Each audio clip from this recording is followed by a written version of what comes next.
उत्तर प्रदेश के मुख्यमंत्री योगी आदित्यनाथ ने उत्तराखंड के देहरादून में टोंस नदी में हुई दुर्भाग्यपूर्ण दुर्घटना पर गहरा शोक व्यक्त किया है। इस हृदय विदारक घटना में उत्तर प्रदेश के निवासियों समेत कई लोगों की जान चली गई, जिससे उन्होंने दुखद घटना बताते हुए शोक संवेदना प्रकट की है। साथ ही जो मृतक हैं उनके परिवार के प्रति भी अपनी संवेदनाएं व्यक्त की हैं। सोशल मीडिया प्लेटफॉर्म एक्स पर पोस्ट साझा करते हुए योगी आदित्यनाथ ने कहा कि उत्तराखंड के देहरादून में टोंस नदी में दुर्भाग्यपूर्ण घटना में हुई जनहानि अत्यंत दुखद है। मेरी संवेदनाएं शोक संतप्त परिवारों के साथ है। उन्होंने घटना में उत्तर प्रदेश के निवासियों के परिजनों को 2-2 लाख रुपए की आर्थिक सहायता प्रदान करने और प्रत्येक पार्थिव शरीर को सम्मानपूर्वक उनके घर तक पहुंचाने के संबंध में निर्देश भी संबंधित अधिकारियों को दिए हैं।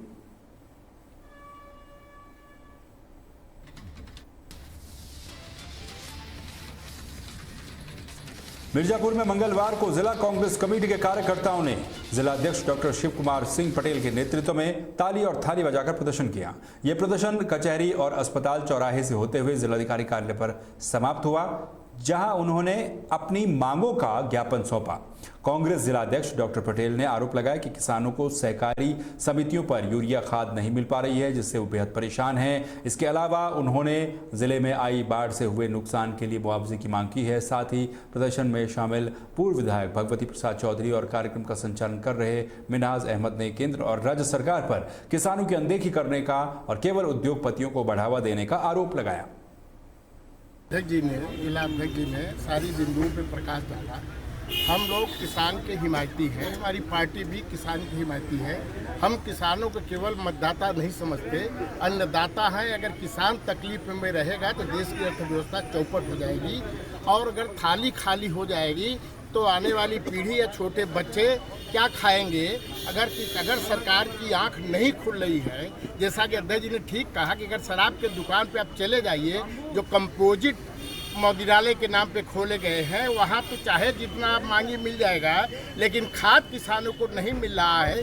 तो मैं आपसे ये बताना चाहता हूँ कि पहले बर्तन में खिचड़ी पकती थी तो बड़े बड़े रोगी ठीक हो जाते थे, लेकिन अगर किसानों के दिमाग में जब खिचड़ी पकने लगेगी तो परिणाम बहुत घातक होगा। इससे इस सरकार को चेतना चाहिए। और जो घटनाएं अंतर्राष्ट्रीय स्तर पे हो रही हैं, जो अभी हाल में नेपाल में हुआ है, अगर उससे भी आपकी आंख नहीं खुलेगी तो देश का बहुत बड़ा दुर्भाग्य है। क्योंकि आप किसानों का नहीं ध्यान दे रहे हैं, बेरोजगारों का नहीं ध्यान दे रहे हैं, महिलाओं का नहीं ध्यान दे रहे हैं, आप तो किसी चीज़ पे नहीं ध्यान दे रहे हैं। जब चुनाव आता है तो आपकी आंख खुल जाती है। मणिपुर में लोग कहते हैं ना कि वो था जो सो जाता था कई दिन तक रामायण में, 6 महीना सोता, कुंभकर्ण।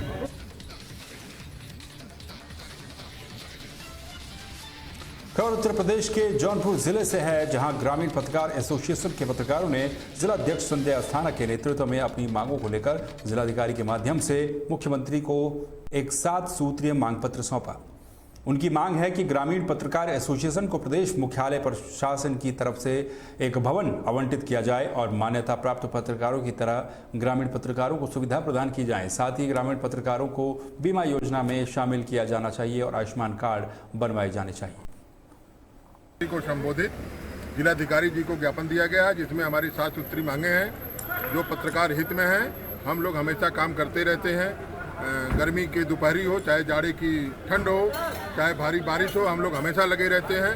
इसलिए हमको भी कुछ सुविधाएं चाहिए, हमारी कुछ आवश्यकताएं हैं, वो हमने मुख्यमंत्री से मांग किया है 7 सूत्री ज्ञापन के माध्यम से। वो ज्ञापन सब रहा। हम मांग करते हैं कि हमारे पत्रकारों को भी आयुष्मान कार्ड दिया जाए ताकि वो अपना इलाज करा सकें। हमको लखनऊ में हमारे संगठन को एक कार्यालय दिया जाए, जिससे हम लोग अगर दूर दराज शहर से लखनऊ किसी कार्य से जाते हैं तो वहाँ हम लोग अपना रुक सकें। और रोडवेज के बसों में जो पत्रकार हैं उनको सूचना विभाग से चिन्हित कराया जाए, उनको रोडवेज बसों में फ्री यात्रा की सुविधा दी। खबर बरेली से है, जहां क्राइम ब्रांच इन्वेस्टिगेशन सेल ने धोखाधड़ी के मामले में फरार चल रहे 2 इनामी अपराधियों को गिरफ्तार कर लिया है। आपको बता दें कि दोनों पर 15-15 हजार रुपए का इनाम घोषित था। पूछताछ के दौरान अपराधियों ने खुलासा किया कि उनका एक संगठित गिरोह है। वे फर्जीवाड़े को अंजाम देने के लिए खुद को वकील या जमीन का मालिक बताते थे। इसके बाद जमीन खरीदने के इच्छुक लोगों को झूठी जमीनें दिखाकर उनसे पैसे ठगा करते थे। इस गिरफ्तारी के बारे में अधिक जानकारी देते हुए अपर पुलिस अधीक्षक अपराध मनीष कुमार सोनकर ने बताया कि इन अपराधियों पर आगे की कानूनी कार्रवाई की जा रही है। 23 अगस्त 2023 को वादी श्री सुरेश चंद्र गुप्ता जी द्वारा थाना भोजीपुरा में ज़मीनों की फर्जी खरीद फरोख्त करने वाले संगठित गिरोह के विरुद्ध मुकदमा अपराध संख्या 548/23 अंतर्गत धारा 420, 467, 468, 471, 120B व 34 IPC बनाम सरताज आदि पंजीकृत कराया गया था, जिसकी विवेचना क्राइम ब्रांच बरेली में प्रचलित थी तथा जिसमें पूर्व में 6 अभियुक्त गिरफ्तार कर जेल भेजे जा चुके थे।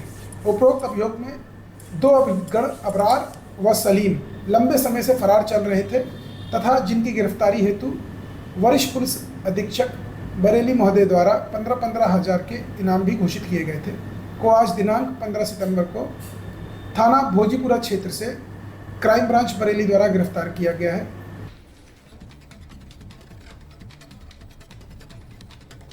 गाजीपुर के नंदगंज थाना क्षेत्र में एक बुजुर्ग की गोली मारकर हत्या कर दी गई। ये घटना तुरना गांव में हुई, जहां 70 साल के केदार प्रजापति का शव मंगलवार सुबह उनके खेत में बने ट्यूबवेल के पास खून से लथपथ मिला। आपको बता दें कि मृतक कुम्हार का काम करता था और रात में अपने खेत में बने ट्यूबवेल पर सोने गया था। इसी दौरान अज्ञात बदमाशों ने उसे गोली मार दी। सुबह जब लोगों ने उसका शव चारपाई पर पड़ा देखा तो पुलिस को इसकी सूचना दी गई। मौके पर पहुंची पुलिस ने शव को कब्जे में लेकर पोस्टमार्टम के लिए भेज दिया है। साथ ही पुलिस ने अज्ञात बदमाशों के खिलाफ केस दर्ज कर लिया है और मामले की गहनता से जांच की जा रही है।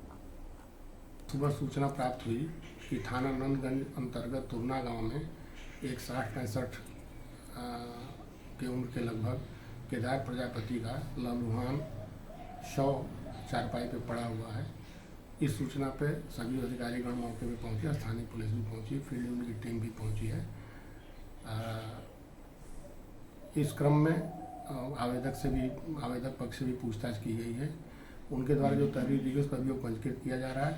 हम अन्य विभिन्न पहलुओं पर भी इसकी जांच कर रहे हैं। जल्दी ही इस केस का नियमानुसार निस्तारण किया जाएगा। ये खा कर घर से आए, आके यहाँ सोए थे। सोने के बाद हम लोग सुबह देखे तो मृत पड़े हुए थे। गोली लगी। शाम को खा कर 8 बजे चले यहाँ आए, आकर यहाँ सोते थे। सोने के बाद एक कोई व्यक्ति फ़ोन किया कि नहीं आपके पिता को ऐसी बात हुई है, गोली मारा गया है। तो हम लोग आए, देखे तो यहाँ गोली लगी हुई थी, मृत पड़े हुए थे। यहाँ पर गढ़ाई करते थे और रहते थे यहीं पे। जो इसी हुआ है कि सुबह में कुछ लोग गांव के लोग बताए कि नहीं यहाँ पर ऐसे ऐसे हो गया है, मतलब हत्या हो गई है, मर गए। अब कैसे हुआ है, अब तो PM के लिए बॉडी गई है, उसके बाद पता चलेगा। किसका हुआ है? केदार प्रजापति। क्या करते थे यहाँ पर? वही कुमार। हमीरपुर जिला कारागार में विनय तिवारी नामक एक कैदी की संदिग्ध परिस्थितियों में मौत के बाद जेल प्रशासन पर बड़ी कार्रवाई हुई है। इस मामले में डिप्टी जेलर संगेश कुमार को निलंबित कर दिया गया है। ये कार्रवाई कारागार प्रशासन लखनऊ के प्रमुख PC मीणा के द्वारा की गई है। आपको बता दें कि मृतक कैदी के पिता ने अपनी शिकायत में बेटे की मौत पर संदेश जताते हुए शरीर पर चोट के निशान होने की बात कही थी। इस घटना के सामने आने के बाद परिजनों और ग्रामीणों ने मिलकर जिला कारागार के बाहर जमकर हंगामा किया और सड़क जाम कर दी। परिजनों का आरोप था कि जेल प्रशासन की लापरवाही और पिटाई के कारण विनय की मौत हुई है। फिलहाल पुलिस मामले की जांच कर रही है। को देखते हुए जो जिला प्रशासन द्वारा जो भी दोषी कर्मचारी हैं और अधिकारी हैं उन पे FIR दर्ज करवाया जा रहा है। साथ ही जुडिशियल इंक्वायरी भी सेटअप कर दी गई है और हम लोग में जो भी प्रस्ताव है जो उनको मुआवजा दिया जाना है उसका भी एक प्रस्ताव हम लोग तैयार कर रहे हैं और उसको भी शासन में हमारे द्वारा प्रेषित किया जाएगा। साथ ही उनकी एक डिमांड थी कि बच्चों के एजुकेशन को लेके, तो जो भी केंद्रीय विद्यालय में हम लोग बात करेंगे और उनको अच्छा एजुकेशन भी हम लोग प्रोवाइड कराएंगे। साथ ही जो विधवा पेंशन है उसका भी हम लोग ने बात किया है और उसको भी हम लोग सुचारू रूप से उनको यथाशीघ्र उपलब्ध कराएंगे। में सूरजपुर के एक निवासी द्विवेदी जी जेल में बंद थे SC/ST एक्ट में, और कल जानकारी हुई मीडिया के माध्यम से, आप लोगों के माध्यम से जानकारी हुई कि पोस्टमार्टम हाउस में जब उनके कपड़े उतारे गए तो उनके चोट के निशान पाए गए। उसके बाद कुछ एक कैदियों ने जाकर के कोर्ट में भी बोला, बाहर जिनकी पेशी थी, कि वहाँ पर मारपीट हुई है उनके साथ, और जिन जिन लोगों ने मारा उनके नाम वो लोग बता रहे थे। वो सब जांच का विषय होगा, लेकिन परिजन चाहते थे कि पूरे जेल प्रशासन के खिलाफ FIR हो, तो हम और हमारी पार्टी के सभी नेतागण वहाँ पहुँचे थे और उनको आश्वासन दिलाया था। उसी क्रम में हमने मुख्यमंत्री जी के ओएसडी को भी बताया था। उसके बाद आज डीएम एसपी सारे लोगों ने और ये बांदा के कालीजर थाना क्षेत्र में जंगल में एक नरकंकाल मिलने से सनसनी फैल गई, जिसकी सूचना चरवाहों ने पुलिस को दी। मौके पर पहुंची पुलिस ने नरकंकाल के पास मिले जूते और कपड़ों के आधार पर उसकी पहचान की है। ये कंकाल एक 50 वर्षीय व्यक्ति का बताया जा रहा है, जिसकी गुमशुदगी की रिपोर्ट पहले से ही थाने में दर्ज की गई थी। फिलहाल इस मामले में आगे की पुष्टि के लिए पुलिस ने नरकंकाल का डीएनए सैंपल के लिए भेज दिया है। 2025 को थाना कलिंजर को घने जंगलों में एक नर कंकाल होने की सूचना स्थानीय चरवाहे द्वारा प्राप्त हुई। पुलिस द्वारा तत्काल मौके पर पहुंचकर उक्त नर कंकाल को अपने कब्जे में ले लिया गया। मौके पर प्राप्त कपड़े जूतों आदि से उक्त कंकाल की पहचान पास के ही गांव के एक 50 वर्षीय व्यक्ति के रूप में हो रही है। उक्त व्यक्ति की गुमशुदगी दिनांक 28/7/2025 को थाना स्थानीय में दर्ज हुई थी। उक्त व्यक्ति को उक्त रक्तचाप तथा अन्य बीमारियां थीं एवं उन्हें आखिरी बार जंगल की ओर जाते हुए देखा गया था। परिजनों द्वारा भी उक्त व्यक्ति की पहचान की पुष्टि की गई है तथा पहचान का सत्यापन करने के लिए डीएनए सैंपल लेकर डीएनए मिलान के लिए भेजा जा रहा है। मृत्यु का कारण बीमारी अथवा जानवरों का आक्रमण ऐसा प्रतीत हो रहा है। इसकी पुख्ता जानकारी एवं पुष्टि के लिए डॉक्टरों के पैनल द्वारा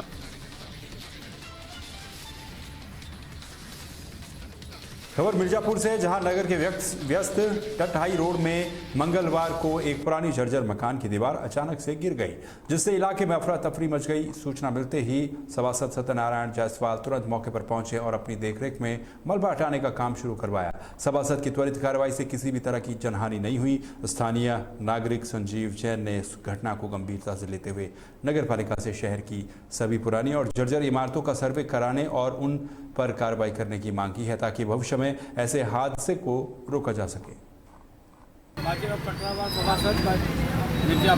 आज ये जो बिल्डिंग गिरी, इससे क्या जनहानि हुई? कोई जनहानि है, खतरा था और अपने नगर पालिका जेसीबी बुलवा के मैंने इसको थोड़ा सा गिरवा दिया हूँ और जनहित में जो इसके बाद कल मैं सुबह अधिकारी।